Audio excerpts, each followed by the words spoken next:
Welcome everyone to the second annual Goodie Awards here on the KB Radio Network, our award show that celebrates television and films of 2024. I am your host, Kevin Reed, and boy, am I excited for today's show for a number of reasons. Number one, this marks the end of another year. We made it to the end of 2024. I know a lot of people are happy to have made it to the end of 2024, being as though they probably went through some tough times, a little struggle here and there, and we made it through, or you made it through. That's awesome. Or you're excited about the prospects of 2025 and you can't wait to get to it, or you have some plans for the upcoming year that you are highly anticipating, and I understand that as well. But this year, 2024, has been such an up and down year, just like every year.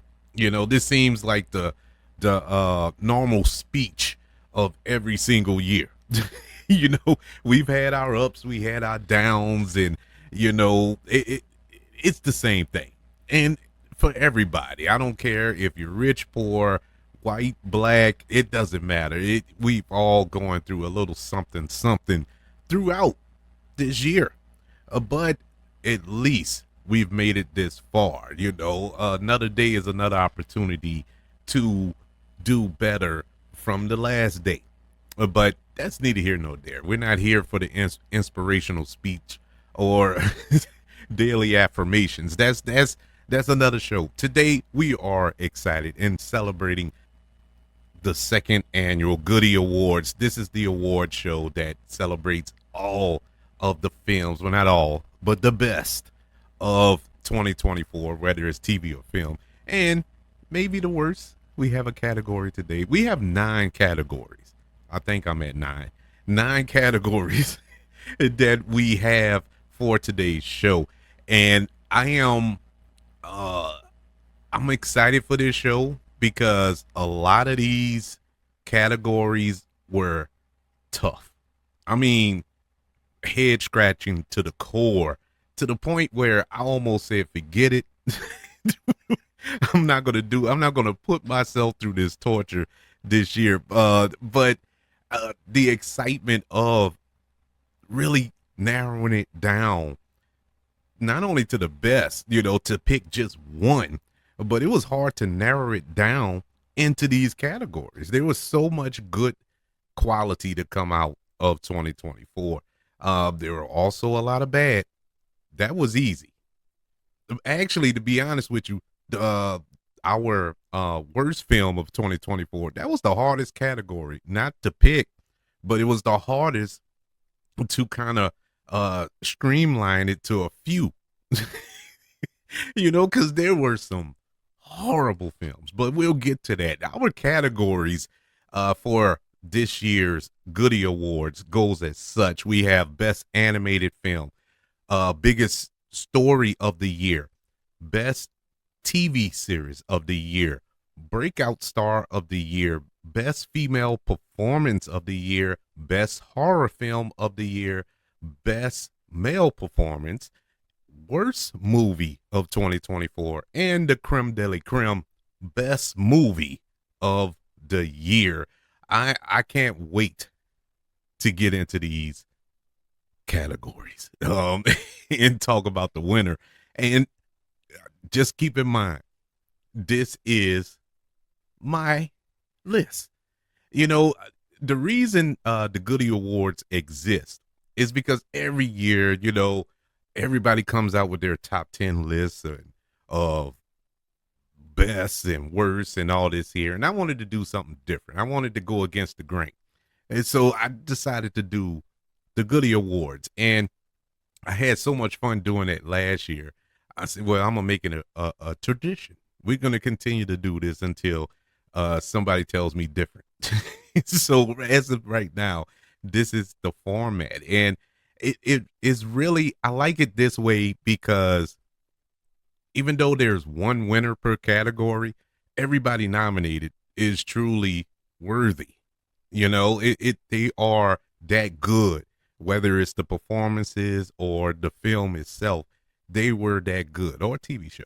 And I really enjoy that. And I like mixing TV and film, especially when it comes to the performance wise, because this isn't best female performance on television and best female performance on in movies. No, they're all together, and same thing with the male. They're all together, TV and film together, because uh to me it doesn't make sense to do it that way. I feel a good performance is a good performance, whether it's on the big screen or on the little screen. So that was fun as well. And so we're going to get into this show because it's a big show, and some of you are probably anticipating what my choices will be. And it's going to be some very controversial choices, I think, and some that you might agree with. And either way it go, I'm happy with it, and I respect everybody's opinion. Film is subjective. It's it's very subjective.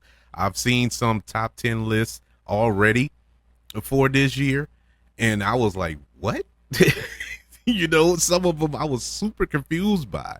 And all I could think of, well, that's their list. That's the films that spoke to them. It didn't necessarily speak to me. And so, I can't get mad at it. That's your opinion. But here on the KB Radio Network, this is the nominees. So before we get into our categories, of course, just like every other award show, whether it's the Academy Awards or the Golden Globes or have you, they have an immemorial of all who were lost in the previous year. This year being 2024, and we lost some gems this year. I mean, some gut punches took place over the course of these 12 months. And I'm not going to go through every single person who passed away in 2024, because we'll be here until 2025, the third annual Goodie Awards. So it'll be the longest show ever. But I'm going to touch in on some of the most notable, and it's no disrespect to those who I don't name. Loss is tough, and I want to say this going into this. I know there's some people who's probably listening who lost loved ones in 2024. I want to tell you that my heart, my prayers all go out to you in your loss, and I pray that you can find a healthy way of comfort in your loss in your life. So I really am praying for all of you who lost loved ones in 2024 and earlier. It doesn't just relegate to those who lost somebody this year. But let's get into our in remembrance of edition of the Goodie Awards. Let's start off with Tony Todd. Tony Todd passed away this year at the age of 69. The legendary Quincy Jones passed away at the age of 91. Terry Garr, film actress, TV actress, passed away at the age of 79. Tito Jackson of the Jackson 5, he passed away this year at the age of 70. Chris Christopherson, you may know as he was a country music star, I believe, and he was also Whistler in the Blade films and many other films as well. He passed away this year at the age of 88. The great, the legendary, the iconic James Earl Jones. Yes, Darth Vader, King Mufasa from The Lion King. He passed away at the age of 93. For a certain generation, you may know this man, talk show host Phil Donahue. He passed away this year at the age of 88. People of another generation, Bob Newhart. He passed away at the age of 94. Richard Simmons passed away this year at the age of 76. Sharon Doherty, who battled cancer for a number of years, succumbed this year at the age of 53. Donald Sutherland, he passed away this year at the age of 88 years old. The awesome Carl Weathers passed away this year at the age of 76. We also had a number of sports icons to pass away in 2024. O.J. Simpson, uh, he's still a sports icon, even though he's OJ, but he passed away this year at the age of 76. Ricky Henderson passed away at the age of 65. Pete Rose passed away at the age of 83. Bill Walton passed away at the age of 71. The logo, Jerry West, he passed away this year at the age of 86 years old. And Willie Mays passed away this year at the age of 93 years of age. To touch in on some more, you also had Liam Payne pass away this year. Liam Payne from One Direction. He died this year at the age of 31. Dr. Ruth. Yeah, I know y'all know who Dr. Ruth is. Dr. Ruth Westheimer. She passed away this year at the age of 96 years of age. Once again, our hearts, our prayers go out to the families of all those who I just named, and to all of you who may have lost someone in the year of 2024. So now we get into our nominees in all of these categories. It's time to have some fun. We got past the somber moment of the show. Now let's get into the meat and potatoes of the Goodie Awards, beginning with our first category today, and it is the nominees for biggest story of the year. This category is taking 6 stories throughout 2024 that had everybody talking. It wasn't just one group here in the United. It wasn't just what the black folks were talking about, or what the white folks were talking about, or what the rich were talking about, or so on and so forth. This is what everybody was talking about in 2024. And I chose 6 stories that had everybody talking. And these were stories that you would read comments, on YouTube or on one of these websites or whatever, and you would get people engaged in some of this stuff that you wouldn't think were engaged in this type of thing. And it was just amazing to me that everybody pretty much had their ear to the street here. But here are our 6 nominees for the biggest story of the year. Coming in at number, well, I'm numbering them, but they're not ranked. Our first nominee is the rap beef between Drake and Kendrick Lamar. Our second nominee is the Cat Williams interview on Club Shay Shay, Shannon Sharp's podcast. Our third nominee is the downfall of Sean P. Diddy Combs. Nominee number 4, the Caitlin Clark phenomenon and the WNBA coming to prominence this year. Nominee number 5 was, of course, the presidential election and the campaign leading up to the election. And our final nominee for the biggest story of the year was the hunt for Luigi, whatever his last name is, the accused assassin of the United Healthcare CEO just, a month ago or so. And so those are your 6 nominees for the biggest story of 2024. And I weighed on this a lot. And I took every story and put them in their proper perspective. And I want you all to know that the winner of this category, this is a serious winner.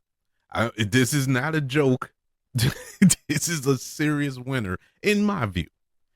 So the winner of the biggest story of 2024 was the Cat Williams interview on Club Shay Shay, I think in January of 2024. It kicked off 2024 with a bang. And the reason this wins, the reason Cat Williams is the winner of this category is because everything Cat Williams said in that interview came to fruition in 2024. You don't have the the P Diddy story without the Cat Williams, because Cat Williams mentioned it in the interview. The beef between Kendrick Lamar and Drake was hinted on in that interview. All this stuff that he was saying and so many other stories that took place in 2024 all had a origin, and it was the Cat Williams interview. Now, they all didn't take place because of that interview, but they were brought to light. They were put on in the spotlight by Cat Williams. That's why Cat Williams, being the prophet that he is, gets the honor of being the biggest story of 2024. Now, the rest of those stories in their own right could have won. Each and every one had the right for that prestigious honor of being the biggest story of 2024. Of course, the presidential election. I mean, what else can you say about that election? The Kendrick Lamar just demolishing of Drake in that rap battle is the stuff of legends. And it's still going.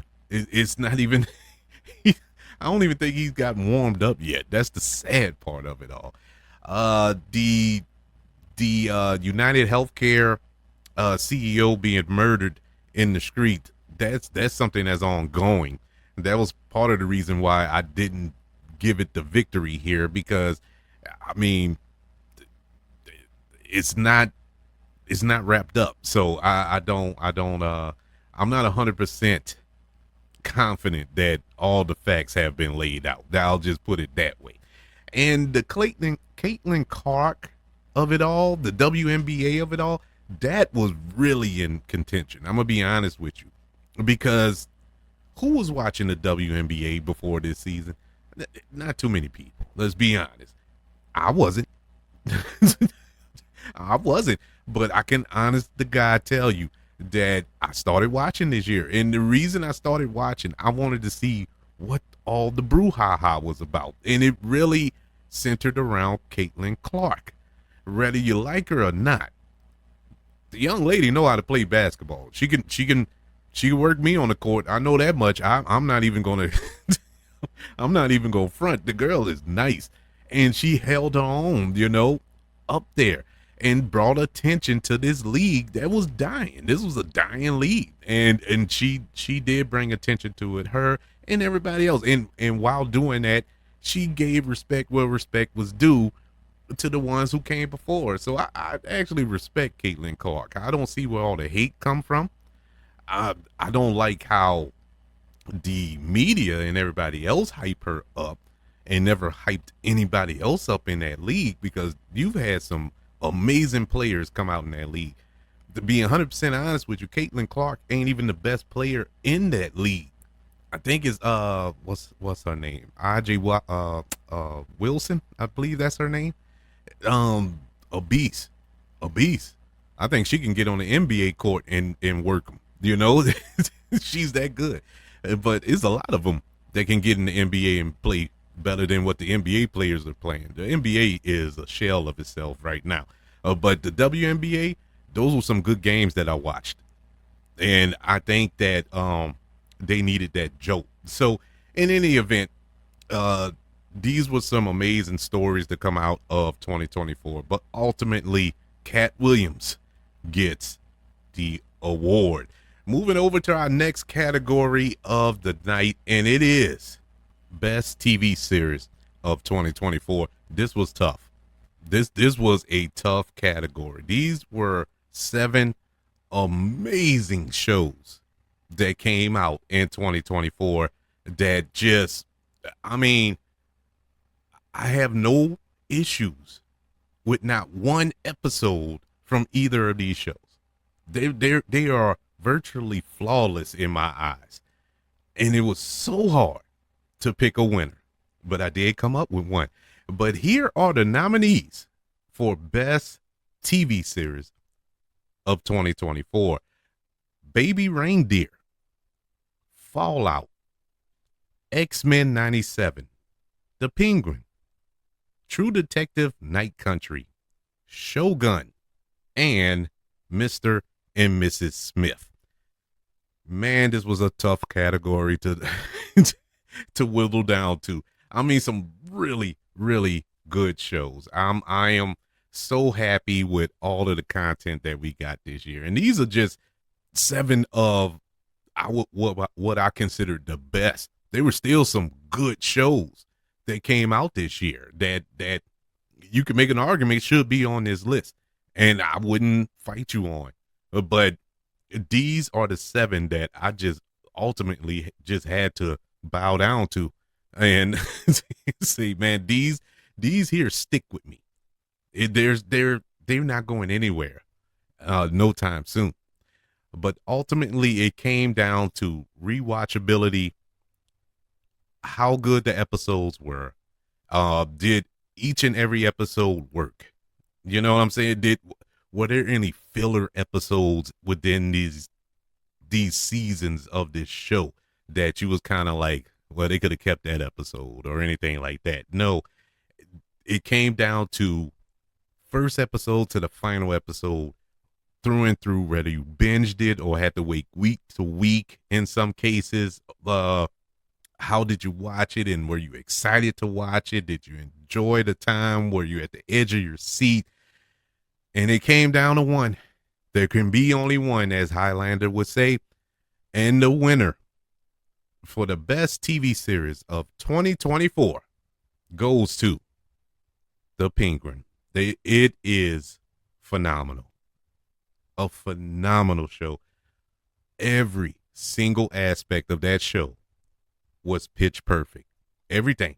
The acting, the writing, the directing, the cinematography, the way it tied in to the Batman movie, and it just felt like a continuation, which it was, but I mean, like, flawlessly, and you're left wanting more. You was mad when the last episode ended, like, please give me more. And I just can't rave about that show enough. Excellent job by all the showrunners, by Colin Farrell, Christina Miliani. I mean, everybody involved in that show.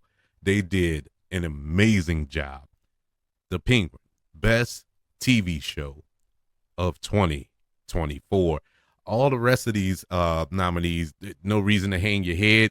Baby Reindeer was a phenomenon. It really shocked me how good that show was. It caught me off guard. Enjoyed it. Fallout, another show. Didn't think it was going to be as good as it was, but it truly was that good. I mean, a perfect mix of comedy and terror and horror and action, and it had it all. Really, really phenomenal show. X-Men 97, for the majority of this year, because this show came out in March, for a vast majority of 2024, this was the best show on television. I knew after this show wrapped up, or the season wrapped up, that this will win best TV show, but unfortunately, The Penguin came along. But X-Men 97, what a revival of this property. Once again, great job by everybody over there at Marvel and Disney Plus. True Detective Night Country, really good show. Yeah, it kind of sputtered at the end. That's the reason why I couldn't quite get it there to be the best, but it is worthy to be nominated. It is so good as far as the acting and the direction and keeping you on the edge of your seat, the mystery of it all. I mean, good show. I really do like True Detective through and through. Shogun, well made. Now, you want to talk about well made, almost perfectly made, beautiful to watch. I mean, your eyes will just, I mean, I just can't express how beautifully made this show is, but I just couldn't give it the best. I almost gave it to it, honest to God. If I was really ranking them, this would probably come in second. Shogun was that good. It was so good. So good. It's a slow burn. I think that's probably was the, well, at least that probably was the deciding factor onto why it didn't quite get there, but it's worth the burn. It's that good of a show. And Mr. and Mrs. Smith was also another show that caught me by surprise. Donald Glover starring in this show. I thought was really good. Once again, a perfect mix of action and comedy and romance and it had it all. It had everything you can ask for out of a TV show. And it exceeded the movie. I think it was 10 times better than the Brad Pitt Angelina Jolie film. I loved it. I actually did. I loved the show. But ultimately, the winner of Best TV Show of 2024, The Penguin. And so we move on to our next category of the evening, and it is the nominees for Breakout Star of the Year. This category is not really a winner or loser category. These are just 4 performers that you have to look out for in the future. These are 4 of the future stars in Hollywood, in my humble opinion, due to what we saw this year regarding their performances. I really, like I said, there are no in the winner is for this category because all 4 of these actors and actress are winners in my book. The winners of Breakout Stars of 2024, we have Aaron Pierre, who broke out this year. He starred in Rebel Ridge, a really good Netflix film. He was also the voice of Mufasa in Mufasa.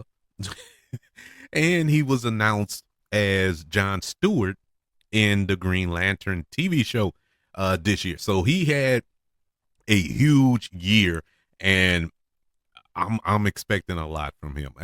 I'm happy to see him really turn this corner here. I remember seeing him in that movie Old, the M. Night Shyamalan film, and he was a big dude. I mean, huge. He big. He's still big dude. And I'm like, man, and he was good in that movie. The movie was, but he was good in that movie. And I was like, well, bro, I haven't seen him in nothing. And finally, we got to see him this year in a major way. Looking forward to the rest of his career. Looking forward to seeing him as Jon Stewart. That's going to be something special. But he was a breakout star of 2024. Also, Renzi Feliz from The Penguin. I watched him on, oh my God, why am I blanking on the show? It was a Marvel, The Runaways. He was on The Runaways, that little Marvel show. I think it was on Hulu or something. He was pretty good in that. He was younger, of course, and he popped up on The Penguin, and man, almost stole the show. Really, he was that good on the show, and I'm encouraged to see what's next for this young man. He can really turn some heads in Hollywood, depending on if he gets the right material and got the right team behind him. I think he can be one of those big up and coming young actors in Hollywood, and I'm excited to see what's next from that young man as well. Our next winner of Breakout Star of the Year is Kaylee Spangley, who was in 2 big films this year. She was in Civil War and in Alien Romulus. Both films she did a phenomenal job, and boy am I looking forward to seeing more of her. She, especially in Alien Romulus, and you're walking in the shoes of the great Sigourney Weaver. You know what I'm saying, in this franchise, and you have to hold your own, and you have to find a way to make it your own, and she did in that film, starring alongside of Kirsten Dunst in Civil War. I think she held her own there.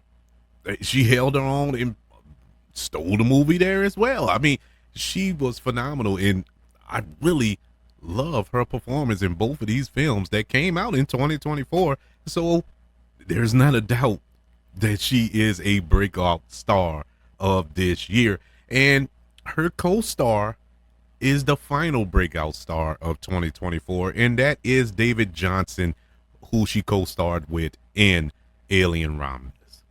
That dude blew me away in that movie. And I had no idea who he was, hadn't seen him in nothing else.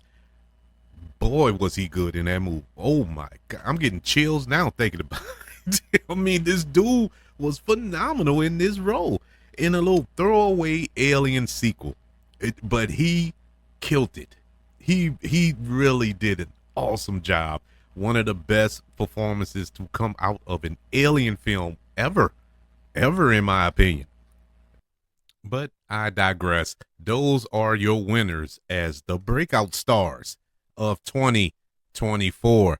Now we get to a category, back to the categories that we only going to have one winner. And let's start with ladies first, the best female performance.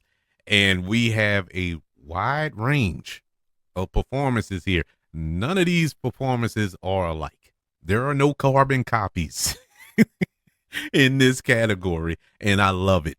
The nominees for Best Female Performance of 2024: Ariana Grande from Wicked Part 1, Cynthia Erivo from Wicked Part 1, Naomi Scott from Smile 2, Kristen Miliani from The Penguin, Deirdre O'Connell from The Penguin, Kathy O'Brien from Love Lies Bleeding, and Demi Moore from The Substance.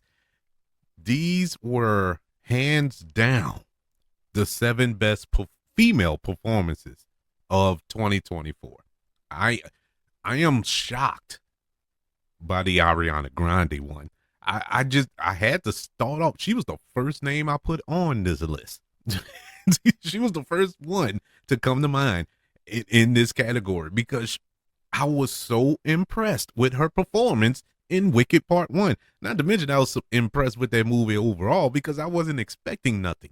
But her performance was amazing. You know, her and Cynthia Erivo together was even more amazing. You have some horror here with Naomi Scott in Smile 2 and Demi Moore from The Substance. Naomi Scott in this final girl little role that she's in this scream queen role that she's in, having to hold this film together by herself, basically. Yes, she has co-stars in it, but her performance was so terrifying. And not because she's the villain, but the way she's being terrorized throughout this film. And her, I guess you could say, mental break throughout, you know, her going through this experience was the stuff of legends. And I mean, I'm pretty sure she went to counseling after filming this movie because she really captured a broken person mentally in this film. I mean, Kristen Miliani as Sophia in The Penguin was, I mean, this is acting class stuff. Between her, Colin Farrell, and Deirdre O'Connell in this show, I mean, just sit down. If you want to know how to act, if you want to get into acting, sit down and watch those performances on The Penguin. Yes, a TV show that's based on a comic book character who is considered a D-list villain in a lot of people's eyes. But that show had some of the best acting. I would say, I'm not even going to pigeon-toe it to one year, 2024. Years, man. Years. Amazing performances by all of them. Deirdre O'Connell in that little supporting role that she had. Heartbreaking.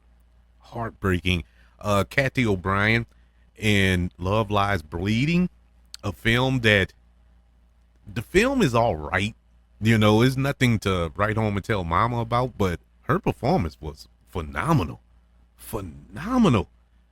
And why I can't hear her name mentioned, or haven't heard her name mentioned in certain circles, in Hollywood or whatever, or her being cast in certain roles and whatnot.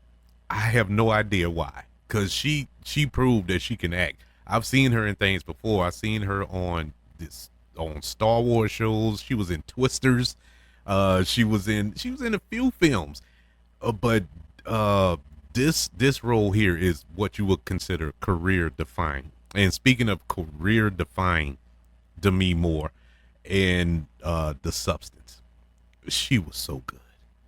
Oh my God, this was a reminder that Demi Moore at one time was at the top of the mountain. At one time was the greatest female actor in Hollywood. I mean, she had to remind us. Sometimes you had to pop out and show them, and she popped out and showed them in this movie, The Substance.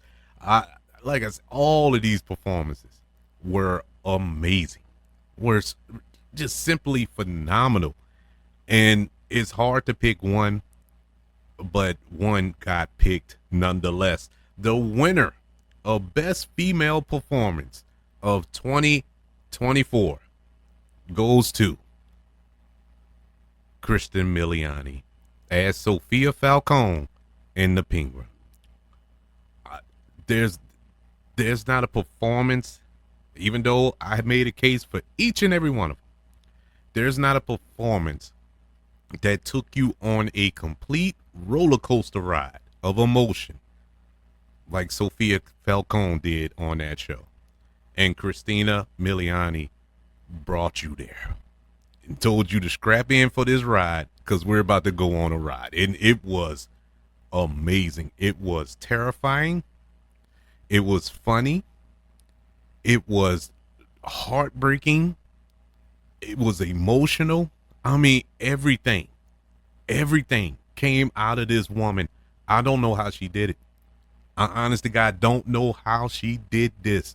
Sophia Falcone, once again, another comic book character who not too many people know about, and the comic book character completely different from Christina Milian. It's a big bulking woman, but she's this tiny little, like a little cutesy wootsy little girl, but no, no, her personality, her mannerisms were frightening enough. Not knowing what was behind those eyes, not knowing what the next move she was going to make. So unpredictable. Awesome job. I will shudder to think of anyone who feels that Christina Miliani did not have the best female performance of all 2024. It was phenomenal. I mean, episode 5, I believe, that alone won her this award. that episode alone, it could be 4 or 5. I can't look. If you haven't seen The Penguin, I mean, get from under that rock. Go watch that show. It's on Max, and then you can binge it. You're not like me. I had to wait every week to check it out. It's phenomenal, and her performance, the fact that she outperformed Colin Farrell, that should tell you everything you need to know about her performance. The winner of Best Female Performance of 2024, yet again, is Christina Miliani Christian Miliani as Sophia Falcone in The Penguin. All right, we moving on to our next category, and it is Best Horror Movie of 2024. We had some really good horror movies come out this year. Really, really good horror movies. I mean, this was probably one of the best years of horror I've seen in a long time. Honestly, completely shocked. We had 6 films in this category, and it could have easily been 8. But I went ahead and wiggled it down to 6. And here are your 6 nominees for Best Horror Movie of 2024. Smile 2, Late Night with the Devil, Heretic, Alien Romulus, The Substance, and Long Legs. All of them, once again, are different. None of these horror films are the same. You don't have a mass killer running behind a big breasted girl down a hallway. There's none of that. These are some psychological horror films that test your mind. Creepy factors, all this stuff. Even some films in here that make you question your own spirituality. And ultimately, it came down to one film. What film in a horror aspect stuck with me all year? What film kept me tossing and turning when I thought about it in its totality? Well, it's the one that I would consider probably the least horror of them all. And it is the best horror movie of 2024, The Heretic. It is a film that makes you question your own spirituality. It challenges your faith. And I say that in the sense of me being a Christian, me being a strong believer in God. I had to sit there like, man, this is some real deep stuff. But it didn't make me falter on my faith. Actually, it made me think about things in a stronger light in reference of my faith. And it's really up to the interpretation. And I really enjoyed that approach in this film. It was such a well-made movie. I had to watch it twice because the first time I watched it, I was like, okay, this, it is what it is. There's nothing really special about it. But when I watched it the second time, it it made me really think, and it sat back and it made me. I don't know how to explain it. Honest to God, I don't know how to explain it, but I felt better about myself, and it's weird coming from a horror movie. And no other film, at least in this horror category, made me feel that way. Even though I enjoyed all of these films, just to run them back down, Smile 2 is, I would say, the runner-up. Smile 2 was so good, so well made, and the fact that it exceeded the original is enough. I mean, it was so well made, and like I said, the performance of Naomi Scott, her Goodie nomination for her performance, tells everything you need to know about this movie. It was so creepy and disturbing at times. Everything about it worked. Beautifully made movie. Late Night with the Devil. Late Night with the Devil, I watched around Halloween, and I was curious about this movie. I was resisting watching the movie because it just looked like one of those silly horror movies that I could probably catch and screaming or something like that. But I ended up checking it out, and I regretted waiting so long to watch it. It was so good. Something so simple. It wasn't a big budget, just demons crawling out of hell and all this other stuff. It wasn't none of that. It was so much more under the surface, and it disturbed me. It's another one that disturbed me, and it was so good. And I hope it gets more flowers than what I'm giving it today, because it deserves more than what I'm not beginning to do it justice today. Alien Romulus was another film that I thought was going to be a little throwaway alien movie. I'm like, okay, they got lucky. They being Disney and 20th Century Studios, they got lucky with Prey. That Predator film from last year or a couple of years ago, and they're going to try it again with the Alien franchise. I'm like, okay, we done beat this to death. It's time to let those xenomorphs die. But this film made me long for more Alien films. This felt like a true throwback to what we used to get back in the day, back in my day, youngsters, you know, with the first Alien and the second Aliens. And coincidentally, Alien Romulus falls right in between the two of them timelines wise. And I enjoyed it so much. I watched this movie 4 times since I went to the theater. It was that good. And it's virtually flawless in a lot of ways. You know, you can pick apart some things if you want to nitpick, but I'm not in the mood for it. I thought it was excellently made. The Substance is another film that I had to watch twice.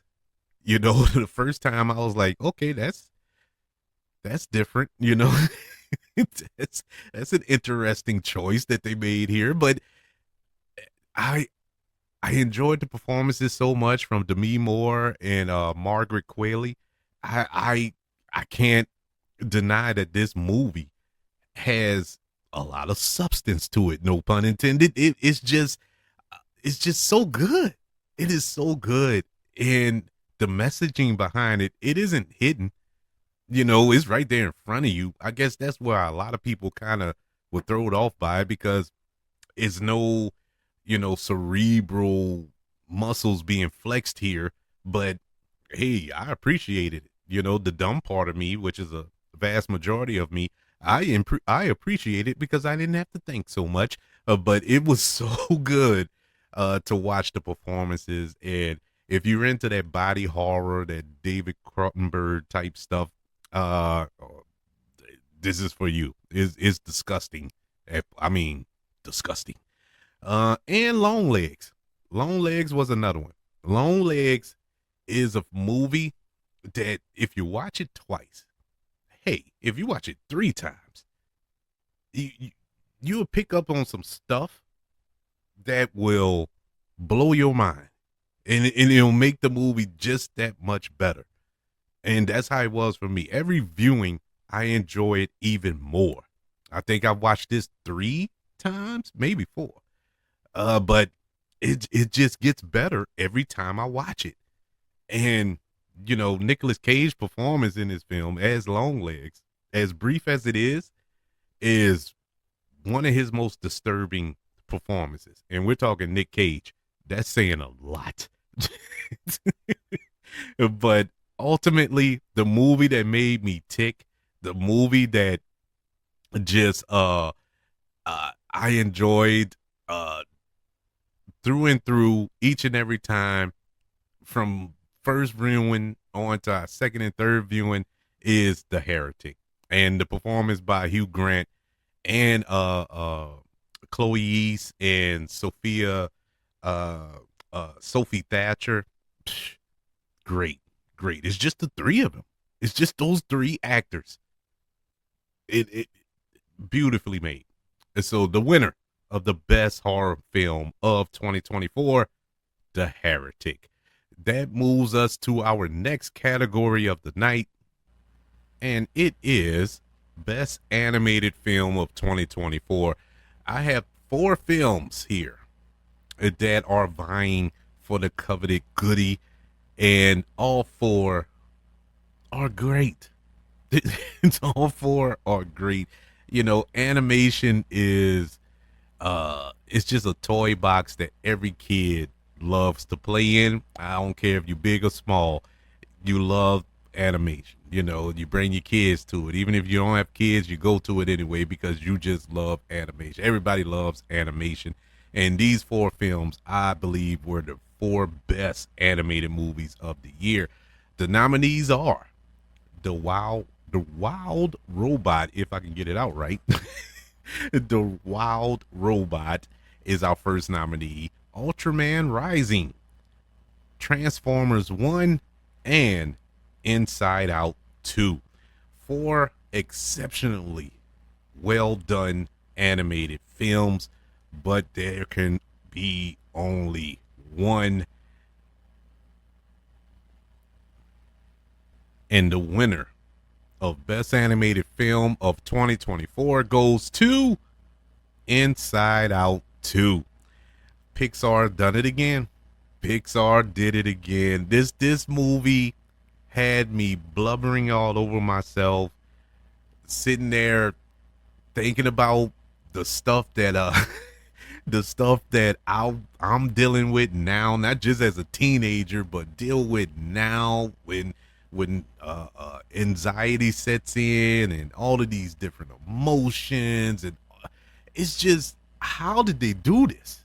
How do Pixar do this? I just don't get it, but I'm glad that they did. This is a film to a sequel to a film that I didn't think I was gonna like in the first place, and that was the first Inside Out. And I ended up loving Inside Out. That was one of my favorite Pixar movies of the past 10 years or whatever the case may be. And when they finally announced a sequel, I'm like, well, where are they gonna go with a sequel? We didn't I mean, we've been through the emotions and all this here, and you got Rowley as a teenager this time. Like, okay, all right, that's interesting. And anxiety is coming into play. I'm like, oh, and and so with that coming into play, and you have peer pressure and all this stuff that this little girl is going through, and I can see it. Like, I watched it with my girls who are in their 20s now, so it doesn't directly affect them anymore, but they're closer to the teens than I am. And so they just went through this in so many words. It probably still is, and they felt it, and I was feeling it, and it just tugged on the heartstrings uh to the point where it almost ripped it out of my chest. I love this movie from beginning to end. All the voice performances, everything about it. The animation was beautiful. Everything. Pixar, you did it again. The other three nominees here have nothing to hang their head on. Transformers 1 was a surprisingly good movie. This was another film that I had zero expectations for, because I'm to the point where I'm kind of burnt out on the Transformer franchise. You know, whether it's live action, animated, whatever. I'm just burnt out on it because they just can't get it right for some strange reason. But they got it right with this animated film. This was so good.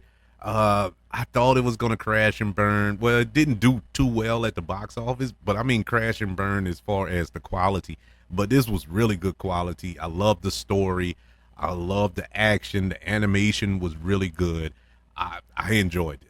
I enjoyed this. If they would have did the live action film like this, we would have zero problems. Zero problems with the Transformer franchise. But unfortunately, we went the Michael Bay route. God bless him. But this film, I thought, was one of the best animated films of the year. Ultraman Rising, my daughter got me to watch this. I knew nothing about Ultraman. I knew nothing about this. And Ultraman is a big deal.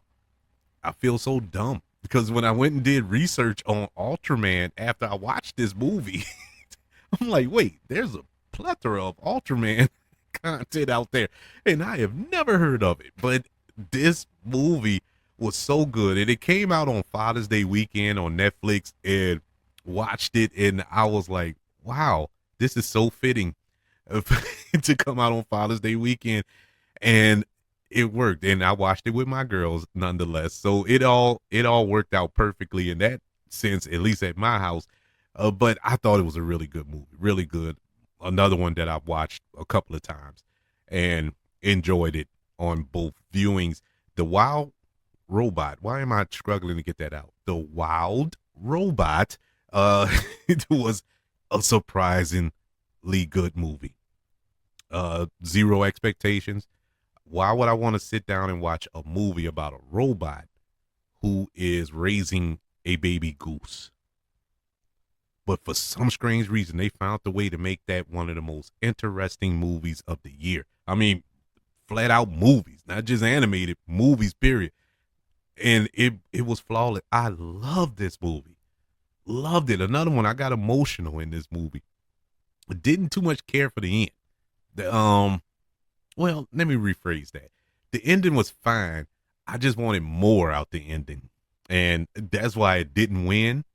But it still was good. So good. Oh, it's so good. But it wasn't good enough to beat out Inside Out 2. Your best animated movie of 2024. Our next category is, of course, best male performance of 2024. These are the five. There's only five best performances from males in the year of our Lord 2024. This was a category. This is the category, I should say, that I'm pretty sure is going to be a little controversial for a lot of people, but at least my choice will be. But once again, this is my list. If you have a better list, by all means, make a list. But there will be one winner. There can be only one. Our nominees for best male performance of 2024 are, you ready? Chris Hemsworth for Furiosa, Colin Farrell for The Penguin, David Johnson for Alien Romulus, Denzel Washington for Gladiator 2, and Hugh Grant for The Heretic. Yeah, I know a lot of people are like, Chris Hemsworth? Chris Hemsworth for for Furiosa. Furiosa, it just didn't work. Furiosa was not good. It's all right. It's average on a good day, but the movie just did not get there. In comparisons to the past Mad Max films. But Chris Hemsworth's performance in this movie was so good. He stole the movie for one. He's basically the star of this movie, and I felt it was kind of ironic that Chris Hemsworth stole a Furiosa movie, just like Charlize Theron stole a Mad Max movie. It was like tit for tat, but they stole each other movie, even though they weren't in the. But you get where I'm coming. But anywho's, I loved his performance in this movie. I loved it. It's the only reason I watched that movie. There's no other reason I would watch Furiosa except for Chris Hemsworth. I think this was his best performance. I'm counting Thor. I'm counting the Avengers film. I'm counting all those. This was his best performance. I absolutely loved Chris Hemsworth in this movie. Colin Farrell as the Penguin, as Oz Cobb. I mean, what else could you say? What else can you say? The dude is just. I don't know, man. I don't know. I have no bad word to say about Colin Farrell in this role. Nothing. David Johnson from Alien Romulus is another one that you would sit back if you were trying to learn acting, want to get into that craft. Watch his performance in Alien Romulus. You will not be disappointed. Denzel Washington in Gladiator 2, just like Chris Hemsworth, who gave a great performance in a bad movie. Denzel Washington gave a great performance in a bad movie. Gladiator 2 is one of the most disappointing movies of 2024, if not all time. But his performance is the only reason you would watch this movie. I mean, I know I said that about Chris Hemsworth, but at least in Furiosa they had some action sequences that was kind of exciting and whatnot, and so you can kind of get on board with it. Gladiator 2 had absolutely nothing going for it except Denzel Washington. There's nothing else to watch in that movie that is out, that what I would consider exciting or entertaining. But Denzel Washington, and I mean, he chewed up every scene that he was in, and I mean, he deserves all the love and credit for that performance, because my God, he was trying his best to make this movie an ounce of relevant. But ultimately, the movie didn't quite get there. But his performance, on the other hand, did. Hugh Grant in The Heretic. I touched in on it earlier when The Heretic won Best Horror Film of the Year. His performance in this movie is the reason why that movie made that movie won Best Horror Film. His performance as this just evil man, yet guy next door. And this is a guy that you know. You know what I'm saying? You know a guy like this. You've had conversations with a guy like this. How I know you have? Because I have. I've had conversations, these same conversations, with a guy like this, where it was no words getting in edgewise. He was convicted in his belief. There was nothing you can say or do to change his mind. This is what it is. There was nothing evil about his tone. There was nothing vindictive. He was not this just axe-wielding killer in his house and all this here. There was none of that. But yet and still, he is one of the most disturbing villains of this year's batch of films. Absolutely love Hugh Grant's performance in this film. And that's why the winner of Best Male Performance of 2024 goes to Hugh Grant in The Heretic. I am shocked that Hugh Grant even took this role, for one, because this isn't your typical Hugh Grant film. A horror film, this little just disturbing. Now I've seen him in villainous roles, but it was more of jokey type villains, you know, like Dungeons and Dragons. He was the villain in that, but it was more of a comical relief type deal, and that's his bag. But there was nothing funny about his performance here. There was nothing comical about his performance. It was so disturbing, yet so intelligent. It's scary. It was frightening because it's so real. And Hugh Grant delivered just an amazing performance here.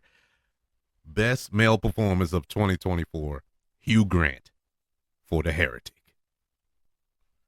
Well, everyone, this is probably a lot of people's favorite category that we're about to go over, even though there's nothing good about this category. But a lot of people on the edge of their seats for the nominees for Worst Movie of 2024. This is the year's 7 worst films. And honestly, there were more than this. This was a tough category because I only wanted to keep 7 movies. But when I made the list, I got up to 15. And I had to make myself stop there. I'm pretty sure there was more that that I've seen. Like there are no Tyler Perry movies on here, but God knows all of them deserve to be in this category. Mia Culpa, Divorce in Black, and all that. They deserve to be on here. I'm gonna give them their shout out here because they deserve to be here, but they are nominated. These are your nominees for Worst Movie of 2024. Craven the Hunter, Trigger Warning, Madam Web, The Crow, Borderlands, Argyle, and Megalopolis. Those are your 7 worst movies of 2024. Unfortunately, there's only one that I would consider the worst movie to come out this year. And this was easy. this was simple. All the nominees and stuff, that's a mere formality. I knew from the moment I sat down in the theater that this was the worst movie of the year. I knew when I walked out the theater, there is nothing else that compares to this monstrosity. There's nothing that can top this. Now, they had something that come close, but it didn't quite get there. But at the end of the day, or the end of the year, we should say, the worst movie of 2024 goes to Madam Web. Madam Web is so bad, I'm about to cry. I'm seriously about to cry. I cannot stand this movie. I watched it again because I don't know. I love torture, I guess, but I wanted to show my daughter this movie. I wanted her to see, because I didn't want to be the only one to watch this or have watched a movie this bad and survive. I wanted her to see, because we would talk about bad movies just randomly. And she was like, "Oh, you love watching bad movies and all." I said, "No, you haven't seen a bad," because I was watching a movie. I can't remember what it was, but she was saying it was a bad movie. I was telling her it wasn't a bad movie, and so on and so forth. We had this back and forth. And I'm like, "No, you haven't seen a bad movie yet." I said, "Have you seen Madam Web?" No, I have not seen Madam Web. Well, you're in luck. I got 2 hours to burn. I guess I brought it on myself. And so I decided to watch it again with her. And of course, she agreed. There is no excuse to why this movie was made. There is no reason this movie should exist, period. Number one, it's based on a comic book character, and this movie has nothing to do with that comic book character. Other than the power set that she develops and all this other stuff that's going on in the movie, it's just a convoluted mess. This movie's so bad. The villain in this movie is dubbed over, and he's dubbed over so bad. I mean, it's like this is like bad filmmaking 101. There is no way that Sony sat back and said, "Ooh, we're gonna make close to $1 billion with this movie." How did they see this movie and voluntarily released it in theaters and thought they were gonna make money? I have no idea. There's no. I was about to say the action is bad, but what action? There's no action in the comic book movie. The acting is so bad. You know how bad this movie is? The best actor in this movie, who gave the best performance, was Mike Epps, and he was in it for 5 minutes. Mike Epps. Let that sink in. Think about it. This movie was horrible. But it wasn't the only horrible movie of the year. Trigger warning. Trigger warning is a trigger warning. Trigger warning will make you throw something at your TV while you're watching it. Like, what is this? Who made this? This is so bad. Craven the Hunter, it came close to beating out Madam Web. This is a movie, when I walked out the theater, I was like, okay, it's not good, but it's not as bad as people say it is. But every step I took closer to my car as I walked away from the theater, I got angrier and angrier and angrier. And by the time I started up my truck, this movie is so bad. I mean, because everything just kept coming to me like, what is this? The only redeeming quality of this movie, why it didn't win worst movie, is because Aaron Taylor Johnson knew he was in a bad movie, but he tried. He, honest to God, tried to make something out of nothing. But it wasn't enough. The Crow, I couldn't tell you. I forgot that movie. That's how bad it is. I know pieces, and I've watched it twice. So y'all don't think I'm just randomly throwing it on this list. No, I watched it. I actually watched it twice. God help me. And I can't remember nothing about that movie. Nothing about that movie makes sense. Nothing about that movie is exciting. There's no action. There's no the romance. This is supposed to be a romance, and there's no chemistry between the two romantic leads. Horrible. Borderlands. Borderlands is so bad. It took them, 5 years for them to release it? And because they knew it was bad. They went to reshoots and reshoots and reshoots, and they still couldn't make it work. So they just said, forget it. We're just going to throw it out there. And they threw it out there, and it dropped to the ground and broke into a million pieces. Argyle was a film that I really had high hopes for earlier this year. And once again, so long. It was long for no reason. The action was silly. It the story was so ridiculous. The twist was so ridiculous. It made no sense. It was just maddening. This is the only film out of all 7 of these movies. This is the only movie that I really, honest to God, I joked about the Craven the Hunter thing, but I really was mad after I finished watching this movie. I was mad, like wanting to fight, mad. Like, who made this? It was that bad. And Megalopolis, Francis Ford Coppola.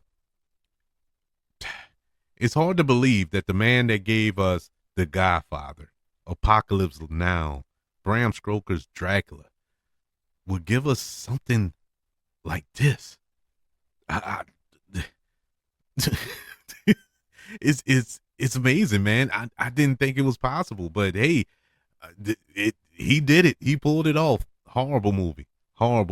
But ultimately, there's one that's worse than them all, and that is Madam Web, the winner, or should I say the loser. Worst movie of 2024. All right, ladies and gentlemen, we have reached our final category of the night of the year, and it's the big daddy of them all. These are your nominees for Best Movie of 2024, Best Movie of the Year. This was a good year in film, I believe. Yeah, we just went through a category where we listed some of the worst, and there's even more of them, but there are more pros than cons in 2024. I can assure you. And these are 7 of what I would consider the best movies of 2024. 7 who can easily have a argument for being the best, and I wouldn't fight you on it. I wouldn't fight you on any of these. I mean, I understand for any one of these, you can make a fair case for, and we can all drink and be merry. But these are the 7 nominees for Best Movie of the Year: Inside Out 2, Wicked Part 1, Heretic, Smile 2, Alien Romulus, Dune Part 2, and Civil War. Those are my 7 best films of 2024. We already discussed Inside Out 2. It has already won a goodie this year with Best Animated Film. Beautiful movie, and it deserves to not only be nominated and win Best Animated Movie, but it also deserves to be amongst the others for Best Movie of the Year. Wicked Part 1 is one of the sweetest surprises of 2024 for me, because this isn't my bag. This isn't your typical Kevin Reed movie, but watching this movie brought me so much joy. It was so emotional. The choreography was so well done. The music was well done. The performances by Ariana Grande and Cynthia Erivo were phenomenal. Just a good time in the theater. Love Wicked Part 1. The Heretic already won Best Horror Film of the Year. Deserves to be here. Hugh Grant's performance winning Best Male Performance of the Year. Deserves to be in this category as well. Love this movie, and I will defend it to a T. So I will go down in the fight, in the blaze of glory, in regards to The Heretic. Smile 2 is, just a awesome horror film. Awesome performance. There's no flaws in this movie. 0 flaws in this movie. Deserves to be one of the best movies of the year. That's why it's here. And Alien Romulus reinvigorating this franchise and giving it life in a way that it became something new, something, it was something different in this franchise, yet we got a taste of the old nostalgic alien films, and uh it was just a perfect mix, of horror, of science fiction. I have zero complaints about that film. Doom Part 2, Part 1 kind of made me mad. I think I was mad at Doom Part 1 because I didn't know going in that it was a Part 1. I thought we were getting a complete movie watching that movie, but it was split up into and later on when it was on Max and I watched it, and going in knowing that is a two-parter, you get a different perspective and you can enjoy it more. And going into this knowing that it is the second half of a quote unquote masterpiece, I would say, made this a little better. I enjoyed Doom Part 2. If for anything else, if not for anything else, the cinematography. This is the best cinema. If I was doing a cinematography category, the winner would be Greg Foster for Doom Part 2. This cinema, you really thought, at least I did, and keep in mind, I'm not the sharpest knife in the drawer, but you can really feel or imagine that this cast, this crew, went to a distant planet and filmed this movie. It feels like a different planet. It don't feel like, oh, they shot this in Arizona somewhere. No, it feels like a different world. And man, it was the acting was great, the score, the direction, everything worked. Enjoyed Doom Part 2 and Civil War. Civil War is your typical Oscar bait movie, I guess you could say, but it really is a good movie. And if you really sit down and really pay attention to the story they telling, now, is it a actual quote unquote civil war going on? There is, but you don't see it. This movie really tells the story of the journalism and the photojournalists and stuff like that, which is a big thing for me because I love that aspect of journalism, and to showcase those people who go out there who are basically on the front lines to tell the story through pictures and video and stuff like that is harrowing and haunting and scary, and is tension filled for these people. It's very, very well made by Alex Garland. But as always, as I said multiple times throughout this episode, there can be only one. And so the best movie of 2024, the goodie, goes to Alien Romulus. Best movie of the year. I ultimately it came down to a couple of elements. Rewatchability, which I've seen Alien Romulus multiple times since the theater, and enjoyed them with them. I enjoyed it every single time. Normally you'll watch a movie and you watch it a couple of times and it starts to wear down on you. There's anything in life. You start doing the same thing over and over, you start getting bored with it. I have yet to get bored with that movie. There's not a part of that movie that I did not like. There's not a scene in that movie where I felt they could have kept it. Now, I will acknowledge one flaw about the movie, and that was the visual effects on the android that is meant to resemble Ian Holm, who passed away a couple of years ago, so he couldn't reprise the role from the original Alien. But I didn't like the visual effects there, and I think a lot of people have poo-pooed on that. But did it, ruin the movie? Nope. Did it did it make me want to turn the TV off because of that? Nope. I enjoyed this movie. Every performance hit. I mean, every performance worked. The screenplay worked. The action sequences worked. The horror elements worked. The emotional beats worked. When the relationship between Rain and the android played by David Johnson, that brother sister relationship that they had, even though he's an android, what it was earned. And when that turn happens, it's earned. And when it turns back, it's earned. And it feels amazing to watch. It is beautiful to watch that. Freddie Alvarez, the director of this film, phenomenal job. Uh, I mean, honestly, I can't. I have no qualms with this decision. I have no qualms at all. All the other six movies here are phenomenal. All deserve their place as one of the best movies of the year.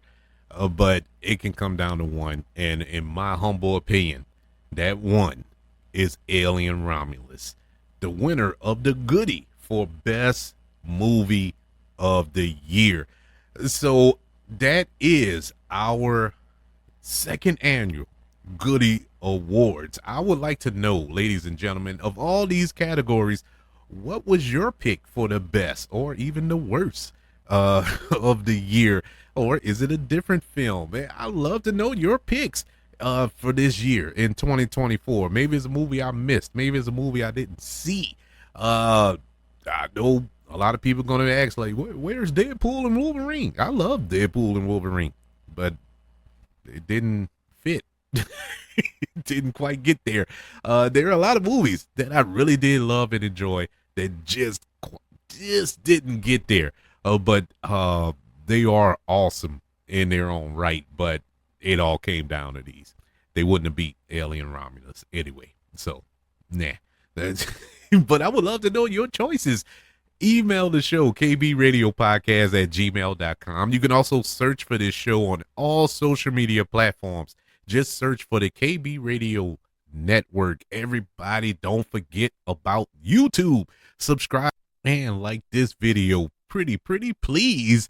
Also, don't forget about the 5 stars, the reviews, and sharing this show if you're listening on Apple Podcasts, Spotify, iHeartRadio, wherever you are currently listening to the Goodie Awards here on the KB Radio Network. Everybody, thank you so much for joining me for this second annual Goodie Awards. And since this is the end of the year, I just want to reiterate, and I know this sounds cheesy. I know this is may come off as pandering to everybody, but I truly do mean this from the bottom of my heart. Thank you. You get the Goodie Award for the best audience of this show. I really do appreciate all of you for your continued support, for listening to the show. I mean, this is phenomenal. You know, every time I feel like giving up on this show, the support rises. That is like, nah, don't stop. It's like y'all telling me, nah, don't stop. And I appreciate it because this show is a big help to me on so many levels, emotionally, spiritually, mentally. It is a big help for me, and it's all because of you who continue to support this show. So I thank you so much for us getting through another year.